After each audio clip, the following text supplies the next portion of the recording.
এই প্রথম বাংলাদেশের ইতিহাসে একটি প্রশ্নবিদ্ধ ক্রিকেট বোর্ড তৈরি হয়েছে, যেটি ইতিমধ্যে আপনারা সকলেই জানেন।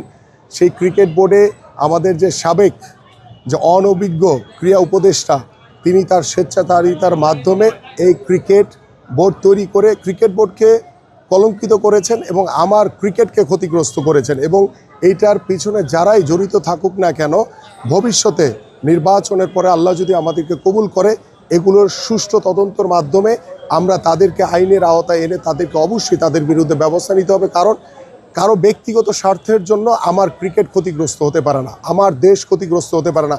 আজকে ক্রিকেট কূটনীতির অভাবের কারণে আজকে আমাদের বাংলাদেশ, যেখানে আমরা নিরাপত্তা চেয়েছিলাম, সেটা আমার অধিকার, আমার দেশ আগে, সেটা আমার অধিকার, সেখানে আমরা নিরাপত্তা জটিলতার কারণে আজকে বাংলাদেশ ক্রিকেট দল বিশ্বকাপ খেলতে যাচ্ছে না। সো এটা আমরা যদি আরও সুদূর প্রসারী চিন্তা করতাম যে আমাদের ক্রিকেট বোর্ডের সাথে আইসিসি কিংবা ভারতীয় ক্রিকেট বোর্ডের সাথে একটি কূটনৈতিক পরিবেশের মাধ্যমে আমরা কিন্তু এই সমস্যাটি সমাধান করতে পারতাম।